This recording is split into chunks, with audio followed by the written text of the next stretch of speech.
The opening of Parshas Vayeitzei is famous for the dramatic dream, the prophetic dream that Yaakov has as he's running away from his brother, and he lies down to sleep, and he sees the famous ladder, Sulav Mutzav Artza, Varosha Magiat Shemaima, the ladder going all the way up to heaven, and the angels are Olim V'Yordimbo, the angels going up and going down.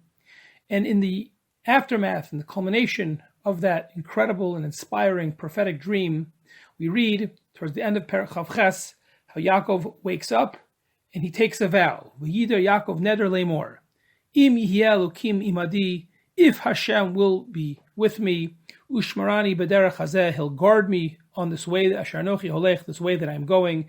V'nasan li lechem lechol bega lobosh, if he'll give me bread to eat and clothing to wear. V'shavdi b'shalom el beis avi, if I can return safely to the house of my father eventually, v'haya Hashem li le'elokim, then Hashem will be for me a God. The declaration that the Torah describes as a vow that Yaakov takes is, at first glance, quite shocking.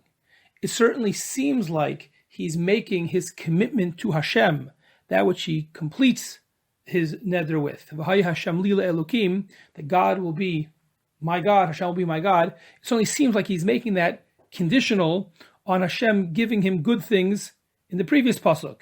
If he protects him, gives him food, and gives him clothing. And it just seems to be impossible and inconceivable, we would think, that Yaakov, such a tzaddik, would make his entire commitment to Hashem conditional on Hashem living up to his promises to Yaakov. Moreover, in a more subtle problem with these psukim, is that the very things that Yaakov is asking for, protection, returning to his father's house, etc., are the very things that in his prophetic dream he had already been promised. So what happened that all of a sudden, right after he wakes up, he's already doubting what Hashem had just promised him?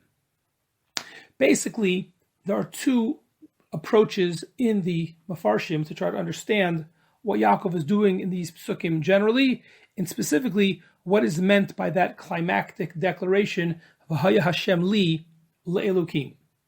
Rashi, throughout the previous pasuk, the initial pasuk, explains that Yaakov is not chas v'shalom making anything conditional. Rather, he's merely outlining what he will be able to do in response when each detail in the dream is actually fulfilled. It's just a description of events. If these things happen to me, then I'll be able to do these things. Not that I'll only do them if, but rather as a simple declaration of reality, it will be possible for me to do X and Y when these good things happen to me. Moreover, when it comes to that climactic declaration, V'haya Hashem li le'elokim, Rashi explains, based on the Medrash, that this is actually not just a statement, but in fact almost a tefillah, a prayer, that if everything goes well, and Yachol Shmo Alai, Hashem's name will rest upon me, mitchila v'ad sof, that I'll be able to not only be religious and virtuous on my own, but all of my zera, all of my children, will be loyal and faithful followers to Hashem. I'll have no wayward children, no children who go off the derech. He's davening that not only should he be successful and close to Hashem, but hopefully Hashem's promise should be fulfilled through his children, grandchildren, and for all generations. Rashbam, in a similar vein, says that this last statement, V'haya Hashem li le'elokim, is a prayer. It's not a condition. It's just a tefillah.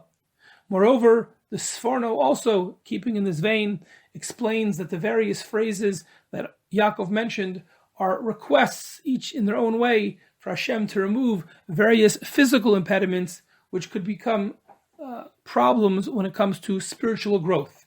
We often artificially bifurcate between spiritual and religious challenges, but Chazal in many places, and the Sforno references this, point out that sometimes physical challenges can actually be impediments to spiritual growth. And therefore, Yaakov is praying that and asking Hashem, if he removes those things, then not as a condition, like if you don't do this, I won't do it, but rather simply as a mitzias, that if I'm struggling with parnasa, if I'm struggling with certain basic human needs and necessities, I won't be able to fulfill my spiritual promise. All of this, as I say, is somewhat one approach whatever the nuances are between Rashi, Rashbam, Sforno, and others who fall into this camp, that this is really either tefillot / statements of Yaakov, but certainly not conditional, conditions that he's placing on Hashem. A contrast to all of this is the explanation of the Ramban. The Ramban understands at least this last phrase, that Hashem li Elokim, in a completely different way. That this is not part of the request, and certainly not a condition, but rather it's a result. As a result of Hashem's promise, which was made back on Pasuk Tezvav, I believe it is. Hashem tells him that I'll watch you, b'chol asher telech, I'll return you el hadama hazot, I'll return you to Eretz Yisrael. You're about to leave, but I'll return you back one day, Hashem promises, to Eretz Yisrael. That the Ramban explains that it's only now, after having this prophetic dream, that Yaakov realizes that in order to have a complete and full relationship with Hashem, it has to be done in Eretz Yisrael. That is the ultimate place for spiritual fulfillment for a Jew. It's now that Yaakov first and fully realizes that I'll be able to have that complete relationship with Hashem only once I return to the place of my father, of Eretz Yisrael. And it's only then that Hashem will truly be, for me, Elokim. Only then, Vayeitzei, Hashem li Elokim. Not as a condition, not as a taunt, ultimatum, chas v'shalom. It's just a metzias. It's an acknowledgement of a reality. To be a complete Jew, a Jew must be in Eretz Yisrael. And this is something that many of you know is a motif that is found in many of the commentary and writings of the Ramban. And this is one of, if not the first time, in a sense, explaining this enigmatic few psukim in our parsha, where the Ramban outlines and puts forth this thesis of his, how central being in Eretz Yisrael is to the spiritual development of a Jew.